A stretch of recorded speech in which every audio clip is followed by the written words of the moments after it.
Drahí leví, vítam vás v májovom výklade lásky.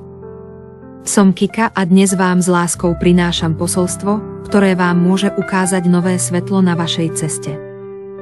Vytiahnuté karty pre vás: Coffin, truhla ukončenie, coffee cup, kávová šálka, engagement ring, zásnubný prsteň. Drahí leví, máj vám prináša veľkú duchovnú očistu v láske.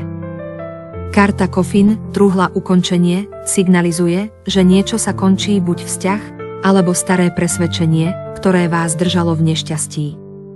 Možno cítite, že sa vám v láske opakuje ten istý cyklus, trápenie, nádej, sklamanie. No v máji máte silu to ukončiť.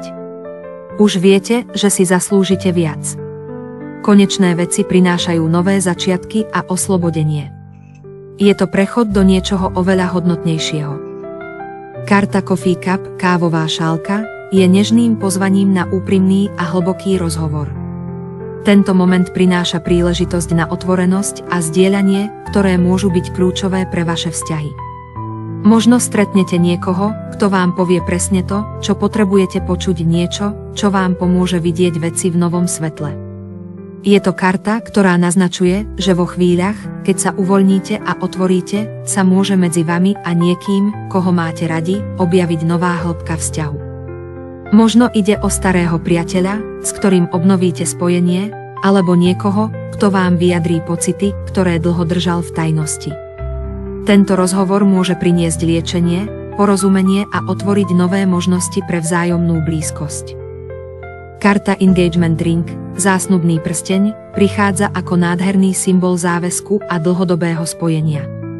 Je to čas, kedy sa otvára príležitosť pre lásku, ktorá nie je len o prítomnosti, ale aj o spoločnej budúcnosti. Možno ste pripravení urobiť krok vpred a zaviazať sa niečomu, čo má hlboký a stabilný základ. Táto karta naznačuje, že vzťah, ktorý sa rozvíja, má potenciál rásť a prehlbovať sa do trvalého záväzku, či už ide o zasnúbenie, spolunažívanie alebo spoločné plánovanie budúcnosti. Je to krásny okamih, keď pocítite, že ste pripravení investovať do niečoho, čo bude trvať, a zdieľať svoje srdce a budúcnosť s niekým, kto zdieľa rovnakú túžbu. Drahí leví, v máji teda zanechávate minulosť, aby ste mohli konečne zažiť lásku, ktorá je čestná, otvorená a zrelá.